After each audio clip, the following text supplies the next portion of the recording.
धार्मिक ध्रुवीकरण अमेरिका की छत्र छाया में इस क्रिश्चियन ईसाई कंट्री एक तरफ झुकती नजर आ रही, मुसलमानों का देश एक तरफ, भारत भी अपना दाव, भारत तो अकेला है, छोटा सा देश नेपाल, बाकी तो ये देश, लेकिन भारत भी दाव पेच लगा रहा भाई, कहीं तो कहीं चला कौरव पांडवों का युद्ध, किसी न किसी गोल में तो चलना पड़ेगा। लेकिन भारत के लिए गुरु महाराज ने कहा कि भारत विश्व गुरु हो जाएगा।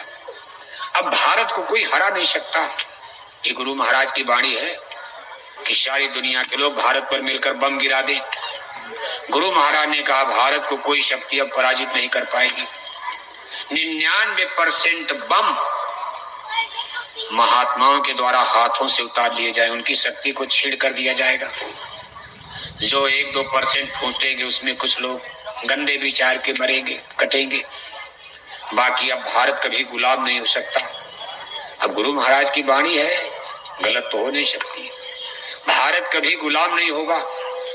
भारत पर किसी अब दूसरे देश का अधिकार नहीं हो सकता। भारत विश्व गुरु बनेगा। भारत में सतयुग आएगा।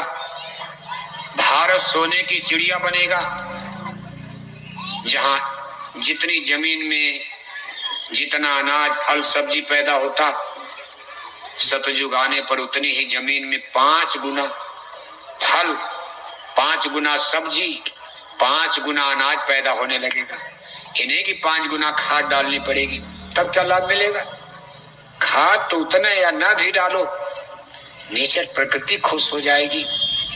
फूलें फलें सदा तरुकानन, रहे एक संगज पंचानन। ऐसे युग की तरफ हम लोग, लेकिन अभी कई साल बखेड़ा है। अभी हमको आपको एक धार्मिक क्रांति के समय में बहुत खतरनाक समय से गुजरना पड़ेगा, क्योंकि अभी धर्म किसी की समझ में नहीं आया। न हिंदू समझ पा रहे सनातन क्या होता, न मुसलमान समझ पा रहे सनातन क्या होता। त्रेता द्वापर का वैदिक काल, उसके पीछे जब आप चलोगे, सनातन हम लोग सतयुग में छोड़ आए। कहाँ छोड़ आए? सतयुग। सतयुग में सनातन था। जब सनातन था सतयुग में, उसमें धरती भाव से आदमी के अंदर सात्विक बुद्धि का जन्म होता, सत्य विचार, good idea, good behaviour, good thinking. अपने आप आंखों में माँ बहन बेटी की पहचान आ जाती, मातृ शक्ति का सम्मान प्रारंभ हो जाता। ये होता कैसे है? ये ऊपर से कुदरती होता, आदमी ने नहीं बनाया 4 युग। जिस भगवान ने हमको आपको जन्म दिया, धरती उड़ती बनाई, उन्होंने यहाँ टाइम को 4 भागों में बांट दिया, सतयुग, त्रेता, द्वापर, कलयुग। इसी तरह इनके 4 राजा बना दिया। भाई सतयुग में सतयुग का राज, त्रेता में त्रेता का राज, द्वापर में द्वापर का राज, कलयुग में कलयुग। 4 राजा बना दिया। कब बना दिया? जब यहाँ राजा रानी थे ही नहीं। यहाँ कोई न राजा था न रानी। भगवान ने 4 राजा यहाँ पहले बना दिया और बड़ा लंबा राज दे दिया। कहा कोई चुनाव उनाव नहीं होगा, इन्हें कि आपको तलवार चलानी है राजपाट के लिए, कलयुग त्रेता लड़ेंगे। आपको कोई इलेक्शन करवाना, भाई हमको गद्दी पर, कहा भाई हम निश्चित कर दिए 17,28,000 बरस आपका राज रहेगा।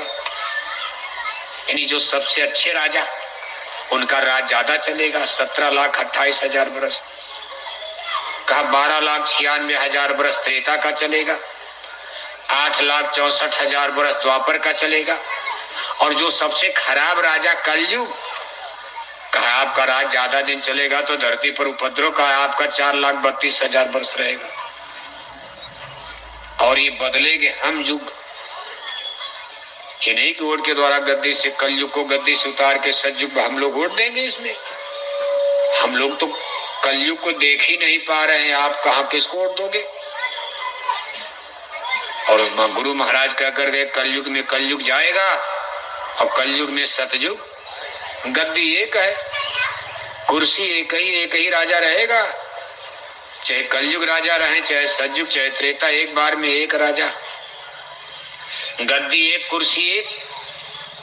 अब कलयुग को गद्दी से उतार कर सतयुग को बैठाना है।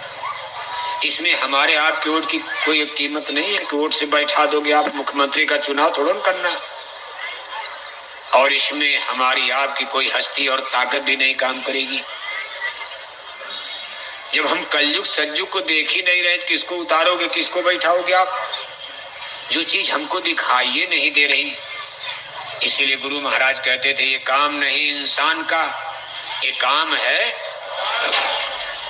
ये जो काम होने जा रहा है ये आदमी का है ही नहीं। ये काम नहीं इंसान का, ये काम है। तो जिस काम की जिम्मेदारी भगवान ने ले लिया हो, उस काम को दुनिया में कोई रोक पाएगा? अगर मान लो सूरत में सब लोग चले जाओ, संगत छोड़कर भाग जाओ, तो भगवान का काम किसी के भरोसे रुकने वाला है?